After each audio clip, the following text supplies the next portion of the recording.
हमारा main issue है वो बीएस क्लासेस का आगाज ना होना है। जब आज से 1.5 साल पहले 3 मई को वज़ीर उस्मान बुज़दार साहब ज़फ़रवाल में आए तो उन्होंने काफ़ी ऐलानात किए, किसी एक पर भी अमल दरामद नहीं हुआ। और पीर साहब ने खुली कचहरी को भी 1 साल हो चुका है। और उसके बाद जो 6 सितंबर की शोधा हमारे ज़फ़रवाल के बच्चे, मडाड़े के बच्चे शहीद हुए थे, उनको भी 1 साल हो गया है।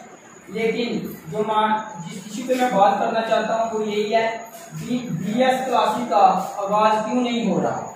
हमारा ये आज का जो मेन इशू है।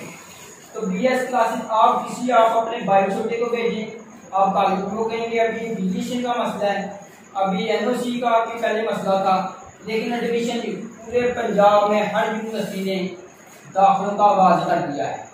लेकिन ज़फ़रवाल में 2 साल से जो हमें धोखा दिया जा रहा है, और आप क्रेडिट के बोर्ड देखें, हम बीएस की क्लासेस का आगाज करवाने पर फलाने पीर को मुबारकबाद पेश करते हैं, फलाने को मुबारकबाद पेश करते हैं।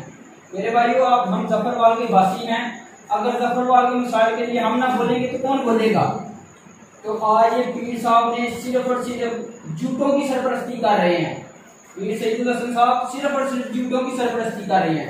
आप देखें, कारपेट एक रोड, शकरका रोड, एक रोड एक साइड से उठा के दूसरी तरफ उस पर बजट डाला जाता है और एक साइड से दूसरी तरफ का बजट डाला जाता है। और उनके जो चेले हैं वो क्या कहते हैं कि हम पीर सैयदुल हसन शाह साहब को कारपेट रोड बनाने पर मुबारकबाद पेश करते हैं। मेरे पास सबूत है, मैं आपको सारा रिकॉर्ड दिखा सकता हूँ। अगर नहीं सिर्फ बजट पड़ा तो बजट डलवाने पर मुबारकबाद देना, ये कारपेट रोड बनाने पर क्यों मुबारकबाद पेश कर रहे हैं। और जिधर आप देखें वो बीएस क्लासेस की तरफ भी मैं आता हूँ, वो मेरा मेन इशू है। बीएस क्लासेस ये साफी बरादरी की भी जिम्मेदारी है और मैं साफी बरादरी का शुक्रिया अदा भी करता हूँ। तो बीएस क्लासेस का आगाज अभी तक क्यों नहीं हो रहा, क्यों नौजवानों के मुस्तकबिल के साथ खेला जा रहा है। तो ये देखें, क्रेडिट के बोर्ड तो हर बंदा लगा रहा है। ये वजीर किसके हैं, सूबाई मजहबी उमूर के वजीर हैं। और गाजी खालिद के कोई सा भी उनसे पूछे गाजी खालिद के बारे में आप क्या राय रखते हैं, खामोश रहेंगे, नहीं बोलेंगे। मेरे भाई, ये सिर्फ झूठों की सरपरस्ती कर रहे हैं। मेरे पास सबूत हैं, ये इन्होंने बोर्ड जगह जगह अवेजा किए हुए मेरे पास तस्वीर हैं। और ये बीएस ब्लॉक के लिए ये देखिए, मेरे पास सारा रिकॉर्ड है। ज़फ़रवाल के लोगों ने ये रिमाइंडर के लिए 3 मरतबा एप्लीकेशन लिखी है, लेकिन बीएस की क्लासेस नहीं हो रही। इसका जिम्मेदार क्यों है।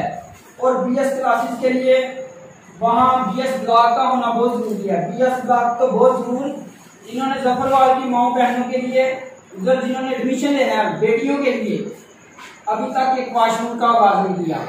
और जो हवाई है, आप देखें दरमान तक रोड कारपेट रोड की बुनियाद रख दी है। और उस जगह जिस जगह साबका हुकूमतों ने अपनी तरतीब वेजा की थी, इन्होंने भी उधर कर दी है। आप मुझे बताएं, ज़फ़रवाल में आप दरमान रोड का विजिट करें, 1 इंच भी अगर रोड बना है तो मुझे बताएं। मेरे भाइयों, ये ज़फ़रवाल, ये यूनियन कोस्टल को मडाड़ा दरमान या जो चकनी है, ये ज़फ़रवाल के वासियों का शहर है। आप ज़फ़रवाल में इधर फैजाने मदीना जाए नमाज पढ़ने, आप नहीं जा सकते। इधर टोटल पंप से आगे आपके सामने रोड टूटा हुआ नजर आता है। उसके बाद आप चिमदा रोड से गुजरें तो आप ग्रेड स्टेशन तक नहीं जा सकते।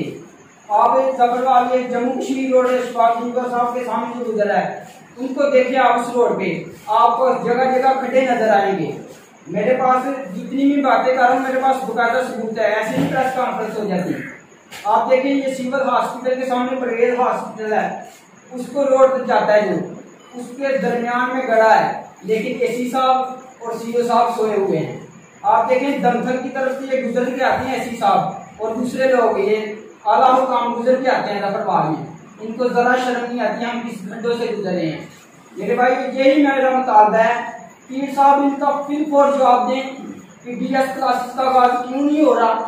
और ये जो कारपेट रोड पे उन्होंने इनके चेलों ने लगाई है, अवेजा बोर्ड की है, वो बताएं कि ये झूठों की सरपरस्ती क्यों कर रहे हैं। और गाजी खालिद पे ये बताएं कि क्या मौक़िफ़ रखते हैं। ये मेरा आज मौक़िफ़ है। बहुत शुक्रिया।